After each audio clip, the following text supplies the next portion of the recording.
ये हिसार का 30 साल पुराना ई रिक्शा स्टैंड। शायद अगर आप लोगों ने कभी भी बस के अंदर सवारी की होगी तो बस से आकर के यहीं से ई रिक्शा का जो है के अंदर बैठ करके आप अपने घर जाया करते होंगे। लेकिन अब आपको बता दूं, ये सारी की सारी ई रिक्शा हटाई जा रही थी।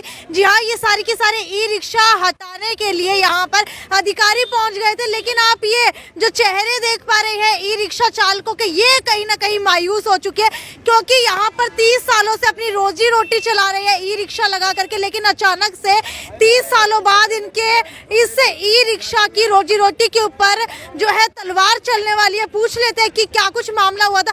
मुझे ये बताइए, कौन जो है आपकी ई रिक्शा हटवाने के लिए आ रहा था? ये पुलिस पर SHO आ रहे थे जी और RTO आया था जी। हमें तो ये तो बताया नहीं कि कौन है, लेकिन RTO का नाम लिया जा रहा है। मुझे ये बताइए, ई रिक्शा हटाने के लिए क्यों आ रहे थे? क्योंकि ये तो नगर निगम की तरफ से आप लोगों को दी गई है। अगर ई रिक्शा स्टैंड बनाया गया तो ई रिक्शा नहीं लगेगी तो क्या लगेगा? ऐसा है जी, पहले पैंडल वाली चलाते थे हम रिक्शा।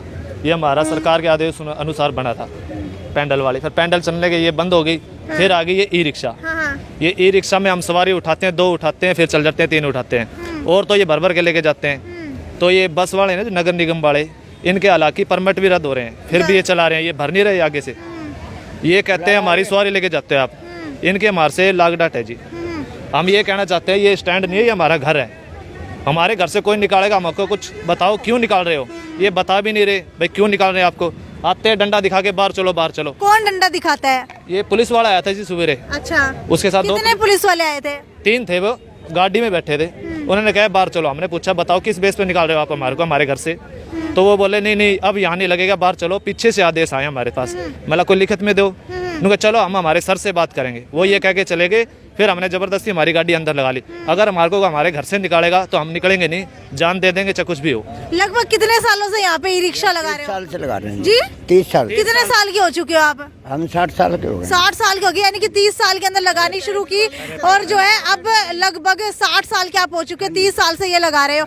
तो अब तक क्या इससे पहले भी कोई ई रिक्शा हटवाने आए हैं?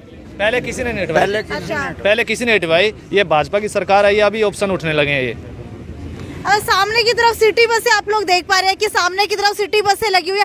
क्या इसी की वजह से तो कहीं आप लोगों की ई रिक्शा हटवाई नहीं जा रही है? हाँ, इसी की वजह से लिखवाई जा रही है जी। क्यों दिक्कत क्या आ रही है? क्योंकि ये अलग स्टैंड बनाया हुआ है, वो अलग बनाया हुआ है। वो कहते हैं हम यहाँ लगाएंगे। पहले भी इन्होंने जी यहाँ पे लगाई थी बस। ये तुड़वाने के चक्कर में क्या लग रहे हैं जी इसे। बस से यहाँ लगाएंगे ई रिक्शा के बस स्टैंड पहले। हाँ जी पहले भी लगाई थी बस यहाँ पे। तो विरोध तो पहले भी किया गया था, उसके बावजूद अब दोबारा से आगे हटवाने के लिए? हाँ जी, दोबारा से आगे जी। क्या कारण मानते हैं? कारण क्या है जी, यही है हमारे तो इन सिटी बस वालों का ही हो रहा है जी, और तो किसी का वो है नहीं। ये देख लीजिए, ई रिक्शा जो है ग्राहकों को बिठा करके बकायदा यहाँ पर लेकर के आ रही है। बस तो जाती नहीं है जी गली मोहल्ले में। गली मोहल्ले की हम ढोते हैं सवारी। ये इनको ऐतराज होता है ये चीज है जी। बस यानी कि सिटी बस वाले चाहते हैं कि उनके ही बस के अंदर सवारी बैठे, ई रिक्शा ऑटो के अंदर ना बैठे। लेकिन अगर अब की बात की जाए तो क्या सरकार भी यही चाहती है कि सिटी बस के अंदर ही सवारी बैठे, ई रिक्शा के अंदर ना बैठे? कई प्रशासन के है जी, उन बस वालों से मिले हुए हैं। क्यों हम 4 सवारी लेके चले जाते हैं, वो भर के जाते हैं। उनको समस्या ये है कि हम भर के जाते हैं ना तो उनका काम मंदा होता है। आप कितना किराया लेते हैं किस चीज का जी? ई रिक्शा का? हम 20 रुपए सवारी लेते हैं। और ये सिटी बस वाले? ये 10 रुपए लेते हैं। ये 10 रुपए लेते ये हैं। 60 सवारी बिठाते हैं, हम 4 सवारी बिठाते हैं। अच्छा। 4 का परमिशन हमारे पास। हाँ। तो यही इनकी समस्या है। तो ग्राहकों को क्या कहना होता है? सिटी बस में जाना है, ई रिक्शा में जाना है? ग्राहक ई रिक्शा में जाते हैं। ई रिक्शा में जाते हैं, वो उनको जल्दी जाना होता है क्योंकि हॉस्पिटल वाले जल्दी जाते हैं जी, गाँवों में से आते हैं जी।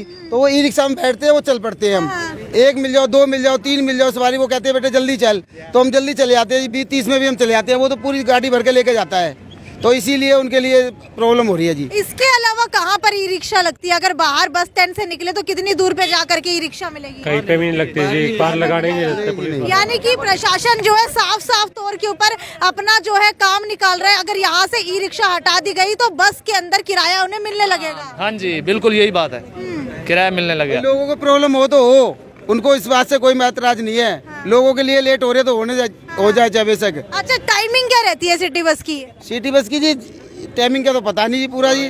बाकी शाम को 7 बजे तक रहती है ये। अच्छा। हाँ, सुबह 8 बजे से 7 बजे जाते हैं। और ये हमारे इनका कोई टाइम टेबल नहीं है, ये तो भरेंगी जब ही जाएंगे। ये महोदय के हिसाब से उससे बनाया गया है हमारा ये स्टैंड जी। उसको फोटो लो उसका। और ई रिक्शा कितने समय तक लगती है यहाँ? ये सिर्फ ये 5-6 बजे के बाद करो। आज जब पुलिसकर्मी यहाँ पर आए थे तो आप लोगों को हटा दिया गया, उसके कितने समय बाद आप लोगों ने यहाँ पे ई रिक्शा दोबारा लगाई? हमारा यूनियन का प्रधान आया था श्री टेकचंद जी, वो बोले लगाओ, तुम्हें कोई हटाएगा मैं बात करूंगा। फिर हमने लगा ली, फिर उसके बाद कोई नहीं आया। अगर यहाँ से ई रिक्शा हटवा दी जाती है तो कामकाज के ऊपर कितना असर पड़ेगा? सारे असर पड़ेगा जी, फिर कोई काम तो आप में है ही नहीं। अब ये अंकल जी हैं, वो पैडल वाली रिक्शा चलाई हुई है इन्होंने। अब ये बेचारे वो नहीं चलती तो ये ई रिक्शा ले आए जी, किस्तों पे ले लेके आ रहे हैं सारे। अभी किस्ती को नहीं भरी जाऊंगी। अब उसके बाद में हम मान लो गाड़ी लाए थे, अब रिक्शा लेके आए थे, इसके नंबर प्लेट नहीं मिलते थे। अब ये कहते हैं नंबर प्लेट कागज दिखाओ हमारे को, कहाँ से लाए हम? ये बिना प्रदूषण की है जी, फिर भी इसमें हमें बोलते हैं कि 10,000 का चिल्लान है। नंबर होने चाहिए, आरसी होने चाहिए और बीमा होना चाहिए। और इसका मैं तो ये कहूँगा जी, कोर्ट के ऐसे कोई आदेश नहीं है जो कि ई रिक्शा हटाए जी, ठीक है जी। ये लाइफ टाइम दे रखा है जी, आरसी के ऊपर लाइफ टाइम दे रखा है। वो हमने ये बात का ऑप्शन उठाया था तो वो ये बोले थे भाई लाइफ टाइम में पर्सनल के लिए। ये पर्सनल कौन रिक्शा लेगा जी? ये बताओ, पर्सनल कोई ऑटो रिक्शा लेता है? पर्सनल कोई नहीं लेता। वो कहता है भाई अपनी पर्सनल रखो, फिर वो कह के चले गए। लगभग कितनी की कमाई हो जाती है दिन की? 400-500 रुपए हो जाती है जी। 400-500 रुपए होती है। अगर यहाँ से हटवा दिया जाए तो लगभग बाहर जाकर के कितने की होगी? बाहर ऐसा है जी, जाम लगेगा। फिर अच्छा, बाहर हम लगाएंगे गाड़ियाँ, फिर प्रशासन हमारे को भगाएगा, डंडे मारेगा, क्यों हमने तो सवारी उठानी पड़ेगी, क्यों घर चलाने के लिए। तो प्रशासन को भी समस्या होगी और हमारे को भी। इसलिए हमारा एक साइड में स्टैंड बना हुआ है, ना ही कोई जाम लगा रहा है। आप लोगों को लाइसेंस दिया हुआ है कि यही ई रिक्शा यहाँ पर लगाई जाएंगे, इसके अलावा कोई नहीं लगा सकता? आपको यहाँ पर शहर के अंदर ढेर सारी ई रिक्शा है, लेकिन जो आप लोग चुनिंदा लोग हैं उनको ही यहाँ पर परमिशन है लगाने की, या कोई भी लगा सकता है? कोई भी लगा सकता है, कोई भी लगा सकता है। अच्छा, ऑटो वालों का अलग स्टैंड है, ई रिक्शा वालों का अलग है जी, और बस वालों का अलग है जी। घर के अंदर कितने लोग हैं? घर के अंदर 6 लोग है जी। कमाने वाला कौन है? कमाने वाला सिर्फ एक हूँ। आप हो। घर के अंदर कितने लोग हैं? 4 लोग हैं जी। कमाने वाला? एक मैं ही हूँ जी। घर के अंदर 4 लोग हैं जी, 2 गुड़िया है मेरी, हाँ, और 2, एक मेरी वाइफ, एक मैं हूँ बस। अच्छा। कमाने वाला सिर्फ मैं ही हूँ। सिर्फ आप ही हैं? हाँ। लगभग कितना खर्चा आ जाता है होगा पूरे खर्चा महीने का? महीने का जी हमारा खर्चा आ जाता है जी 15,000 रुपये तो आ ही जाता 15,000 रुपए। और कमा कितना लेते हैं? है। कमाई यही 15,000 रुपये महीना पड़ेगा, 400-500 मन जाते हैं। बचत कुछ भी नहीं होती, सेविंग कुछ भी नहीं होती? सेविंग कुछ भी नहीं हो रहा, बच्चों की शादी भी करनी है आगे बहुत जाकर। ज्यादा है जी, बहुत समस्या है खर्चे की। कितनी अंकल जी, घर के अंदर कितने लोग हैं? हम 4 हैं जी। 4 है। कमाने वाला कौन है? अकेले हैं जी। अकेले हो? घर पे बच्चे काम नहीं करते हैं अभी? नहीं जी। तो दिक्कतें कितनी आती हैं? दिक्कतें तो आती हैं जी, अब कमाएंगे नहीं तो कहाँ से खाएंगे जी। नौजवान है, बताइए दिक्कतें कितनी आती हैं? बहुत ही ज़्यादा दिक्कत है। यहाँ से बाहर निकल जाएगा तो काम ही नहीं होएगा हमारे से कहीं पे भी। तो आप लोग देख सकते हैं कि अगर अभी की बात की जाए तो ये साइन किस चीज के हो रहे हैं? ये हम लाइन में ये हमारा अच्छा, ये नाम लिख देते हैं, जिसका नंबर आएगा वही जाएगा, ऐसे। तो आप लोग देख सकते हैं एक कॉपी पेन लिया हुआ है यहाँ पर, और जिसका नंबर आएगा वही जो है यहाँ पर सवारियाँ बिठा करके लेकर के जाएगा, ताकि किसी के साथ लड़ाई ना हो। इसी वजह से ये जो है ये नाम लिखे होते हैं हाँ। जी, ये सारों के नाम लिखे होते हैं। और देखो जी इधर भी ये नाम लिखे, नंबर से चलते हैं जी हम आराम से। ठीक है, हाँ जी, अपने रूल से ही चलते हैं जी बिल्कुल। अगर अभी दोबारा से हटाने के लिए अगर पुलिस प्रशासन आता तो आप क्या कार्रवाई करेंगे? हम जी, हमारे जो प्रधान जी हैं वो जैसे कहेंगे हम तो उनके साथ हैं। अब सुबह के बाद क्या दोबारा भी पुलिस कर्मी आए हैं? नहीं, फिर नहीं आए। लग रहा है कि कल दोबारा आएंगे। हाँ जी, कल कह के गए, वो आएंगे। अच्छा, 10,000 रुपये आपके पास वो रखना जी चिलान के लिए, और बॉन्ड कर देंगे। बॉन्ड कर देंगे, अंदर रखेंगे आपकी गाड़ी को, और 240 रुपये डेली का पार्किंग का खर्चा देना पड़ेगा आपको।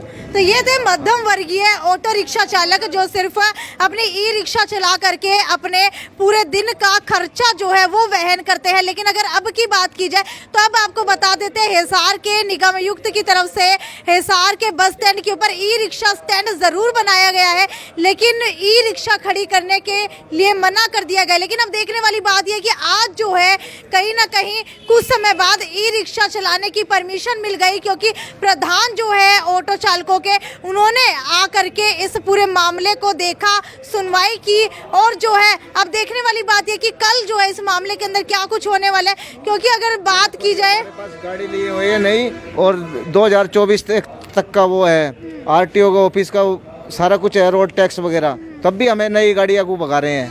बोलो, ये हमारा लाइसेंस है। बिल्कुल आपको बता दूं कि कल अगर दोबारा से पुलिस प्रशासन आता है तो भी ई रिक्शा चालकों का कहना है कि वो अपने प्रधान से बात करेंगे और प्रधान जो है इस मामले के अंदर जो भी कार्रवाई करेंगे उनके साथ रहेंगे, क्योंकि आम जनता को भी यहाँ ई रिक्शा हटाने से परेशानी होने ही होने वाली है। लेकिन ई रिक्शा चालक की अगर यहाँ से ई रिक्शा हटा दी जाती है तो वो कहीं ना कहीं रोड के ऊपर आने को मजबूर हो जाएंगे, और अगर इन्होंने बाहर बस स्टैंड की ई रिक्शा लगानी शुरू कर दी तो कहीं ना कहीं आम आदमी के साथ साथ बस चालक के साथ साथ जो है पुलिस प्रशासन भी परेशान हो जाएगा। वीडियो को ज्यादा से ज्यादा शेयर करते रहिए। और आपको क्या मानना है कि बस स्टैंड के अंदर ई रिक्शा लगाने से आम जनता को कितनी सुविधा मिलती है और लगनी चाहिए या नहीं लगनी चाहिए, ये नीचे अपने कमेंट सेक्शन के अंदर राय लिख करके बताइए। नमस्कार।